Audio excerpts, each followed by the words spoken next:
Miidhamaan sun maal rakkate ka jedhu hin gaafatama ilaallama seeraanis yoo ka gowwoomsamus taate gowwoomsuu jalatti himatamaa jechuun namni sun. Qaamni nama kana miidhe sun jechuun viidiyoo kanarraa maal hubannaa namni kun nama maqaa isaa tokko hin qabu. Namoota silaa beekamtii qaban jalatti meeshin gaafa gootu namni hedduun hin arga jedheeti amanaa. Gaafa kana dhaabbatanii ilaalan. Gaafa dhaabbatanii ilaalan birrii meeqatti kennu. Viizan tokko ba'uuf maal barbaachisa? Caarran namicha sanii viizan haafu mallaqni kiyyaa deebu yoo jedhe mallaqa deebisuu danda'uudha qaba. Qaamni sun abbaa fee haa ta'u abbaa fee mallaqa kiyya barbaada. Viizan hin baane poolis kiliraansii baasuu hin dandeenye yeroon isaallee deemaa jira. Namni immoo haadha kiyya obboleessa kiyya hanga sadarkaa lubbuu baasutti deemaa jiranii mana nurra gubaa jiranii mallaqni nu haa deebu yoo jedhe waan xaare wayii irraa muratee mallaqa san deebisuu danda'uudha qaba. Isin gala እናንተ ታብታብ ጎዳ ሼር ኮፕ ሊንክ ጎዳ ማለፊ ወመጠቀ ታብታብ እና ሙላታን ጅሩ ሼር እና ሙላታን ጅሩ ታብታብ እና ሙላታን ጅሩ ሼር እና ሙላታን ጅሩ isin bira akkam sagaleen kee jira nama 273 na jala jira polinsi ku gadimbu. What's wrong? Maal rakkoon jira sagaleen kee jira nama 273 na jala jira polinsi kan gadimbuan maal fakkata hin beeku sagaleen kee eega jiraate rakkoon qabu baay'inni nama minim chiggiree lam garuu ergaan isinii dabarsu kana sirriitti na hubadha. Afmaddiin raggatoo baate rakkoon qabu isa waa'ee Ahmadiinii dhiisa. Waa'ee Ahmadiinii dhiisa. Wanni nu irraa dubbachaa jirru namni tokko sababa mallaqa fuudhee namatti kennee miidhamuu qabu, du'uu qabu, warri isaa miidhamuu qabu. Badii namni tokko asitti dalageef warri achitti saqayyamuu qabu jaran. Namni tokko mallaqa namarraa fuudhee prosesii godhe hooje yoo adeemsi sirriin proses godheef welcome. Yoo kaani mallaquma irraa fudhatee yoo callisu taate tikikkila adeella tagabii adeella sirriidhaa miti rabbis namni sin jaalatu. Dhugaan jirtu kana dhugaa jirtu walitti hima abbaa barbaade haa ta'u abbaa barbaade dhugaa jirtu gaafa cabsitanii itti himtan kabiraa kallattii furmaata argataa deemu. Asiin ajandaa kireeta walitti godhu ajandaa walitti fiduun hin barbaachisu. Nuti ajandaa kireetarii miti dhugaa isinitti himaa lubbuu namaatiif dursa kennuu danda'uudha qaba. Namni tokko nama tokko yoo gowwoomse gowwoomsuu jalatti akkaataa seera biyyattii saniitiin himatamaa jechuudha. Mallaqa biyyarraa galchisiisuu danda'a. Mallaqa gowwoomsee harkaa fudhachuu danda'a. Waa wayiitiin attaalaluu danda'a. Namni kun itti gaafatamuu danda'uudha qaba. Itti gaafatama jalaan bahu. So maal goonan haga danda'amaa ta'een miidhamaan san maal miidhame maal rakkate wanti inni rakkate mallaqa fuudhuu dhabuu miti. Mallaqa ka fuudhu seeraan gaafachuu danda'a. Okay. Namni tokko yeroodha tokko lama rakkoon qabu bar akkuma biyyattiitti namoonni hedduun nama gowwoomsuu irratti xiyyeeffatanii hojjechaa jiran qaamoleen sun seeraan gaafatamuu danda'uudha qaba. Min pointu eega tadarrage lubbuu namaa oolchuun ni danda'amaa jechuudha. Yoo kuni ka godhamu taate yookaan immoo wal baay'isaa deema akkasuma lubbuun namallee badaa deemaa jechuudha. Dhugaan jirtu kana yaajama. Sagaleen kee jiru sagaleen kee neetworkii kiyya ta'uu danda'an beeku. Sagaleen kee jira moo jiru na biraa olin ba'u gadi hin bu'u. Sagaleen kee jira moo jiru yoo jiraate hin jira yoo hin jiraanne hin jiru jaa ajama neetworkii kiyya nan fakkaata. Sagaleen kiyya eega jiraate isin taaptaap godhaa sheer koppiliinki godhaa na dhageeffadhaa. Waan na dhageeffatan kana moo jirra oolcha. Tokkoffaa abbaan barbaade isinaa fidu eenyus isinaa fidu gaafa ergaa fuunu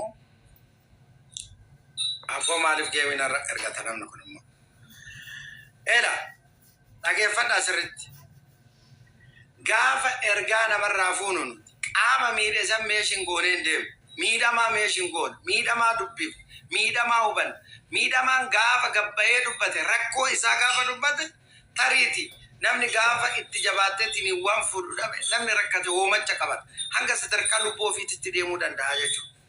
Namni kun maalirraa akkas ta'e ka jedhu laaluun hubachuun baay'ee nama wal gaafachiisu. Kanaaf abbaa barbaade haa ta'u abbaa barbaade gaafa walirra gurmaa'ee walirra qindaa'ee wal fanfansaa kan deemu taate seerri immoo yoo irratti ka hojjetu taate namni hunduu harka isaa maratee hojii dallaalaa keessaa ba'aa jechuudha. Dallaala maa dalagaa miti namni dallala dalaguu rakkoon qabu bar garuu adeemsa qabu akkaataa qabu yoo dandeette weelka yoo hin dandeenye mallaqa isaa deebisuu danda'uudha qabda abbaa fe'oo taate. Inde namni tokko ati yoo poolis kiliraansiin fidin ani waa gochuu hin danda'u jettee miiliyoona tokko yoo harkatti ka qabdu taate nama kana imaajin maal ta'a jettee yaaddamee dhaabbadhaa laala. Viizaan tokko meeqan akka bahu beekamaadha. Qabdiin akka fuudhamu beekamaadha. Mallaqa guddaa wayii namarraa fuutee yoo lubbuu namaatiin taphatte yikabdaal. Inde inni ulfaata. Inni ulfaata. Sinii galee qoy mee maal si dubbisa ergaa isinii ta'uu dabarsaa jira sirri na dhageeffadha. Viidiyoo kana sirri dhageeffadha. Mucaan kun mallaqa kana eenyu kenna? Meeqa kenna? Maaliif kenna? Maaltu hojjetameef? Kana kalaaluun barbaachisummaa qaba. Abbaan fe'ee haa fidu abbaan fe'ee. Inde habiibi 600,000 irraa fuutee viizaa osoo hin baasiniif poolis kiliraansii sababattee akka itti mallaqa kana fide barabbatu beekama. Dhageeffadha. Warroonni hojii kana keessa jiran waan kana hin deeggaran haqa isinitti maal abadan hin deeggaran. Garuu miidhamtoonni ka miidhame jecha amma ani jedhu kana 100% fudhatu. Seerri hoo maal jedhu? Higgus ምንድን ነው? አንድ ሰው ከኢትዮጵያ ሰው አመጣለሁ ብሎ ቪዛ ለማውጣት ቪዛ ሳያወጣ ፖሊስ ክሊራንሱን አሳቦ 1,800,000 የ20 ሰው የ30 ሰው የ40 ሰው የ50 ሰው ገንዘቡን ሰብስቦ ከሆነ በህግ እንዴት ነው የማይጠየቀው? እንደዚህ አይነት ሰው እኛ ተጎጂን ነው መናገር ያለብን። የተጎዳውን ሰውዬው ነው ማውራት ያለብን። ካሁን በኋላ ብሩ እንዴት ነው የሚመለሰው? ስም እያጠፋ አይደለም እኮ ስም እያጠፋ አይደለም። ተጎድቻለሁ፣ እናቴ ታስራለች፣ ወንድሜ ታስሯል፣ ቤተሰቦቼ እየተቸገሩ ነው ያለው፣ እየተገዳደሉ ነው ያለው እያለ ነው። ስለዚህ ተጎጂውን ካወራን በኋላ የሚመለከተው አካል ይህንን ልጅ ያናግረዋል ማለት ነው። ከዛስ መፍትሄ ያገኛል። አንድ ሰው ካታለለ በአገሪቱ ህገ መንግስት ይጠየቃል። ማንኛውም ሰው አጨበርብሮ ከሆነ እንደ አንድ ሰው ከኢትዮጵያ ሰው ለማምጣት ያነጋግራል። ካነጋገረ በኋላ ወደዚህ ለማምጣት ገንዘብ እንዲያስገባ ያታልላል ማለት ነው። እኔ ችግር የለም እጨርስላለሁ ብሎ 1 ሚሊዮን የሚያስገባ ከሆነ የሶስት ሰው የሚሆን የሁለት ሰው አዳም አንድ ሰው 600,000 ብር ከተቀበለ ሁለት ሰው እኮ 1,200,000 ነው። 20 ሰው 40 ሰው የሚቀበል ከሆነ የ40-50 ሰው ህይወት ላይ የተጫወተ ነው ማለት ነው። ስለዚህ መንግስት ይህንን ምን ይለዋል? እንደ ህዝብ ይህንን ማስተላለፍ መቻል አለብን። በአማርኛ፣ በኦሮመኛ፣ በሀዲያኛ በማንኛውም ቋንቋ ማስተላለፍ መቻል አለብን። የሰው ህይወት መቀጠፍ የለበትም።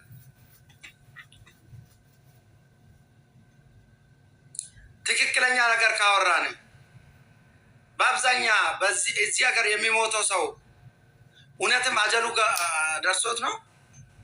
ሪቦ የሞተ ሰው የለም። በወደቀበት የቀራ የለም። አምጥቶ ካምፓኒ ወስዶ ቪዛ ሳያሰራለት ካምፓኒ ጥሎ የሄደ ሰው የለም። ለራሱ ተመቻችቶለት የተመቻቸለት የመሰለ ዳና መኪና ይዞ ዳና አልጋ ላይ እየተኛ እንደፈለገ ልብስ እየቀያየረ የሚሄድ ሌላው በሱ ምክንያት እየተሰቃየ ያለ የለም። ይህንስ የኢትዮጵያ ኤምባሲ እኮ እዚህ ሀገር ያለው ሁሉንም ነገር ያውቋል።